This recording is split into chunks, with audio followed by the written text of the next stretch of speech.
നമസ്കാരം, അമൃതാണ്. ഒരു സിനിമയ്ക്ക് വേണ്ടുന്ന ഫ്ലേവർ, അതിൻ്റെ ആഡിറ്റ്യൂവ്സ്, അതായത് ഒരു സിനിമ വിജയിപ്പിക്കാനുള്ള എല്ലാ ട്രിക്കുകളും പഠിച്ച ഒരു മാസ്റ്ററാണ് വിനീത് ശ്രീനിവാസൻ എന്ന് പറയുന്ന ഡയറക്ടർ. അത് മറ്റൊന്നും കൊണ്ടല്ല, അദ്ദേഹത്തിൻ്റെ ഒരു സകലകല അപ്രോച്ച് തന്നെയാണ്. കാരണം അദ്ദേഹം നല്ലൊരു പാട്ടുകാരനാണ്, നല്ലൊരു റൈറ്ററാണ്.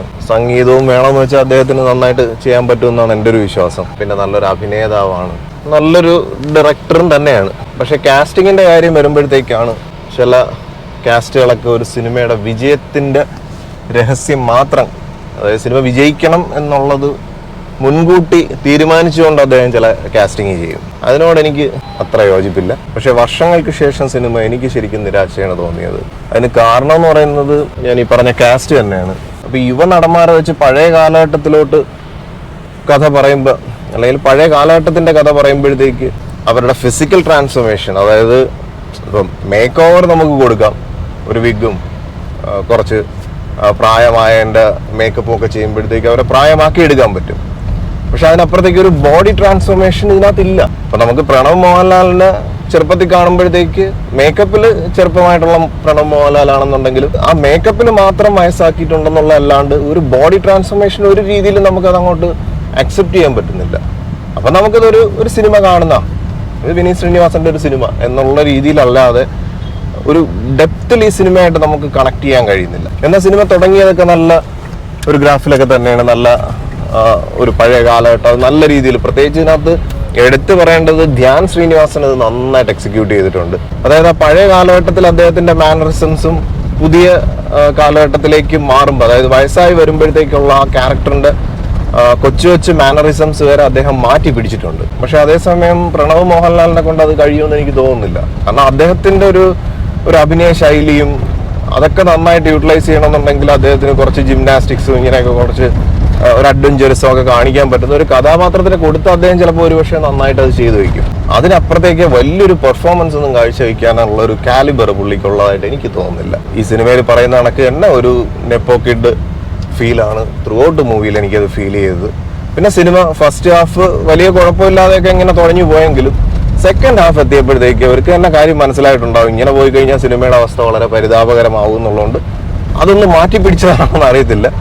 പിന്നെ നിവിൻ പോളിയൊക്കെ കൊണ്ടുവന്നിട്ട്, നിവിൻ പോളി ശരിക്കും ഇതിനകത്ത് നല്ല രസമുണ്ട്.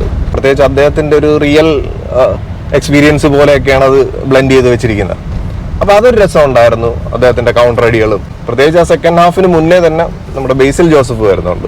അവിടെ മുതൽ നമുക്ക് സിനിമയ്ക്ക് ഒരു പ്രതീക്ഷ വരും, ഇനി അങ്ങോട്ട് എന്തൊക്കെ സംഭവങ്ങൾ. കാരണം ബേസിലിന് അറിയാം, ബേസിലിന്റെ ഒരു ക്യാരക്ടർ വരുമ്പോൾ തന്നെ അത്, പ്രത്യേകിച്ച് ബേസിൽ ഒരു ഡയറക്ടറായിട്ടാണ് ഇതിനകത്ത്, അസിസ്റ്റന്റ് ഡയറക്ടറായിട്ടാണ് ഇതിനകത്ത് വർക്ക് ചെയ്തിരിക്കുന്നത്.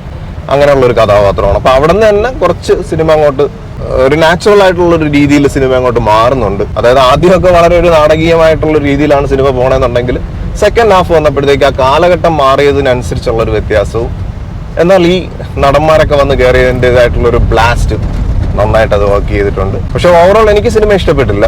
കാരണം ഇതെല്ലാം കൂടെ അങ്ങോട്ട് ബ്ലെൻഡ് ആയാലും മാത്രമല്ലേ നമുക്കൊരു ആസ്വാദന തലത്തിലേക്ക് സിനിമ ഉയരത്തുള്ളൂ.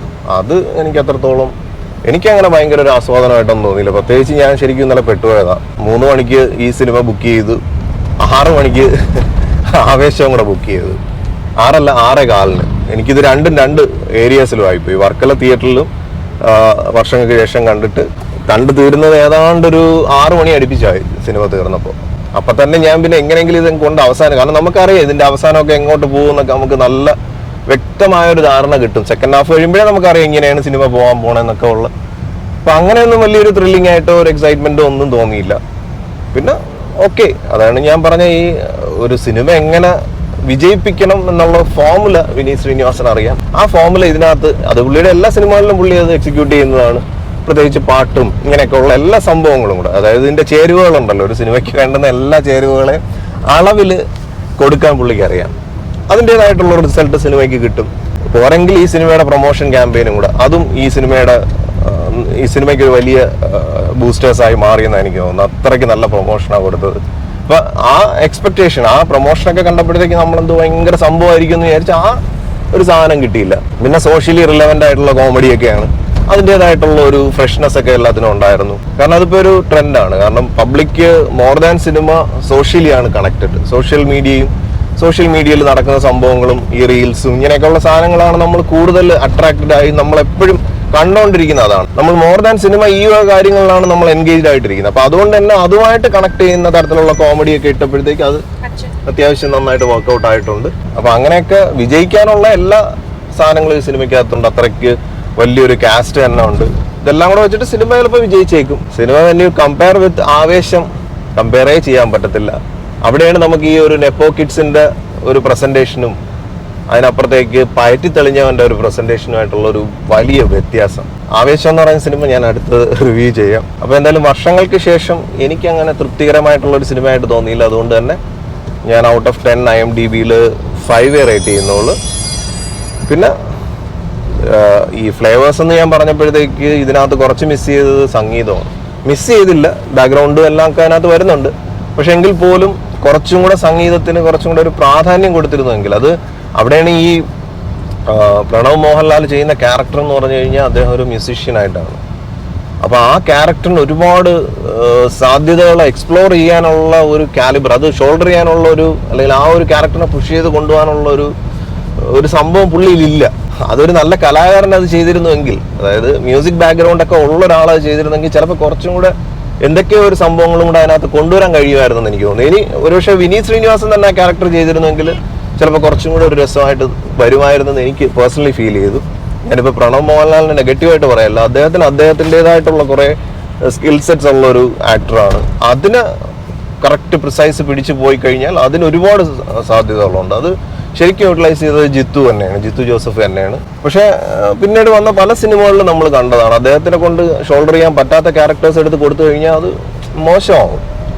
ഇതിനകത്ത് നമുക്ക് ശരിക്കും ഒരു എന്താ പറയുക, വിഗ്ഗും ഒക്കെ എടുത്ത് വെച്ചിട്ട് ഒരു നാടകം പോലെ എനിക്ക് ആദ്യം ഫസ്റ്റ് ഹാഫ് തോന്നിയത്. പക്ഷേ അതിനിടയിൽ ധ്യാൻ ശ്രീനിവാസന്റെ പെർഫോമൻസ് ഭയങ്കര എക്സൈറ്റിംഗ് ആയിരുന്നു. അദ്ദേഹത്തിന് അറിയാം ഈ ക്യാരക്ടറിന് എങ്ങനെ, അദ്ദേഹത്തിന് കൊടുത്ത ക്യാരക്ടറിന് പ്രത്യേകിച്ച് കാലഘട്ടങ്ങൾ മാറുമ്പോഴത്തേക്ക് ആ വരുന്ന മാറ്റങ്ങളെല്ലാം ധ്യാൻ ശ്രീനിവാസൻ നല്ല പ്രിസൈസ് ആയിട്ട് പിടിച്ചിട്ടുണ്ട്. അപ്പോൾ ഇത്രയാണ് വർഷങ്ങൾക്ക് ശേഷം എന്ന സിനിമയെക്കുറിച്ച് എൻ്റെ ഒരു പേഴ്സണൽ ഒപ്പീനിയൻ. ഇതെൻ്റെ വ്യക്തിപരമായിട്ടുള്ള എൻ്റെ സ്വകാര്യമായിട്ടുള്ള ഒപ്പീനിയൻ മാത്രമാണ്. അപ്പോൾ എന്തായാലും നമുക്ക് ആവേശത്തിൻ്റെ റിവ്യൂ ആയിട്ട് വീണ്ടും കാണാം. Thank you for watching and thank you for supporting.